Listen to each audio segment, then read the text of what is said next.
This is the Fujikura AXIOM 105 stiff. Please look at that group in there, they're all in that same area. I've got it in a 4-iron. It's got the Velocore tip technology. So if you've seen some of my previous videos, you'll know that I struggle with my 4-iron in the bag. It's a bit of a problem area, problem club for me. So the 4-iron with the set of irons doesn't do what it's supposed to do for me. So I've rebuilt a 4-iron to manage that difference and make that shot more available, to give myself better separation in distance between those two clubs in the bag. When I hit my 5-iron, I get nice consistent distance.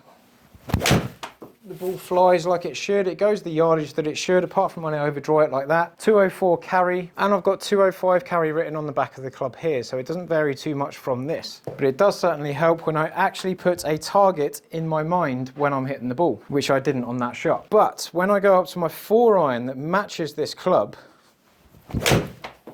same shot again, 204. When I go up to the ZX7 4-iron that matches that club, same shaft, same grip, same everything, 8 times out of 10 I don't get the 4-iron distance that I need. It just doesn't quite get there. Now that could be because I've always used my longest iron in the model above the irons that I'm using.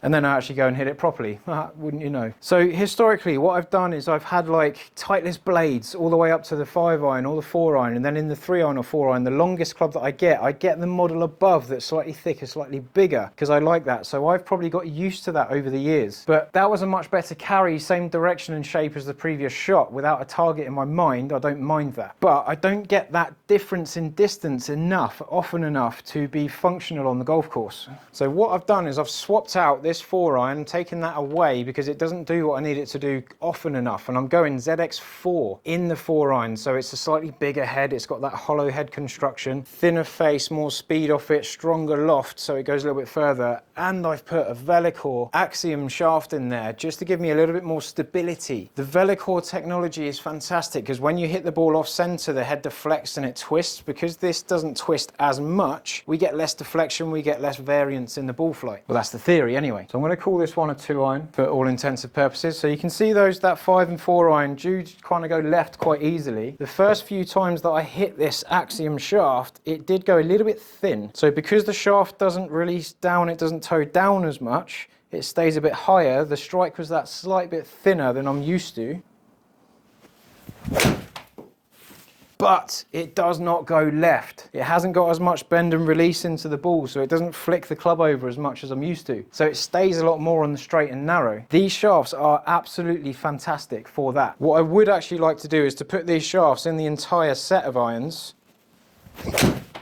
But there is a bit of a cost to it. So these shafts in the UK cost around £115 per shaft. So if you do that in 7 or 8 golf clubs, it kind of racks up to quite a lot of money. But I'm getting the benefits of this in my 4-iron, and I might even put one in my driving iron, in my 2-iron. So the Srixon ZX utility that's in my golf bag currently has the recoil dart shaft in it, which is a bit softer at the tip. It's got a bit more play and a bit more bend in it. So I get really good ball speeds, I get quite good flight. It does hug that left-hand side for me quite a lot. So when I've got a hole with that 2-iron that goes left to right and I need to squeeze a fade up the fairway, I do find it a little bit harder. I think if I move one of these AXIOM shafts into that 2-iron head, I'm going to be a bit more able to hit the draw and the fade on request. That is absolutely gorgeous. Much harder to hit left, much more stable in the shaft compared to that steel shaft. I'm really quite enjoying that. So on top of that, I'm going for a bit of a black and gold theme. I've got the black and gold multi-compound +4. The grip here is slightly thicker on that bottom half, so it might just slow my hand down a little bit more. On the 4-iron, I do have that same grip, so that element is present on my 4-iron at the minute. From there, we go down this gorgeous shaft. It's been spine aligned, so I found the hardest point of where the shaft is in terms of spine alignment. Face that towards the target. That just happens to put the decal on this right hand side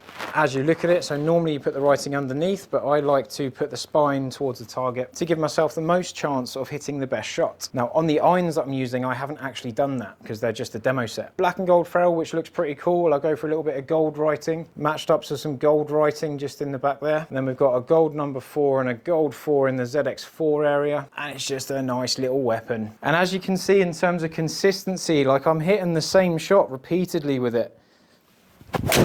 which is absolutely lovely to see, just in the same window constantly. The first shot was maybe a little bit slower, a little bit more sluggish. A couple of swings just to warm up, build the speed back in, and I'm hitting the same target in the same way repeatedly. If you're looking at these shafts, if you're looking to put them in your whole set of irons or just one club at the top end of the bag, we're going to see that ball hold out to the right hand side that little bit more. We're going to see more consistent dispersion in general. If you can go and hit them before you buy a full set, that would be ideal. But even in the 105 stiff here, lighter shaft and a softer flex than I'm used to. I'd normally kind of go something more towards extra stiff, but even in a 105 stiff that's lighter than I'm used to, it's still absolutely stable. And it feels and plays. Look at that group in there. They're all in that same area. I actually love these things and absolutely can't wait to whack one in my 2-iron. Ah, he's pushed one. Commentator's curse, bad swing. If I just flick back to my stock 4-iron, now what I could have done is actually put that shaft in this stock head and got the same sort of differences, but I chose to get a slightly hotter face. So having gone from that Axiom shaft back to a standard Modus 3 120 stiff,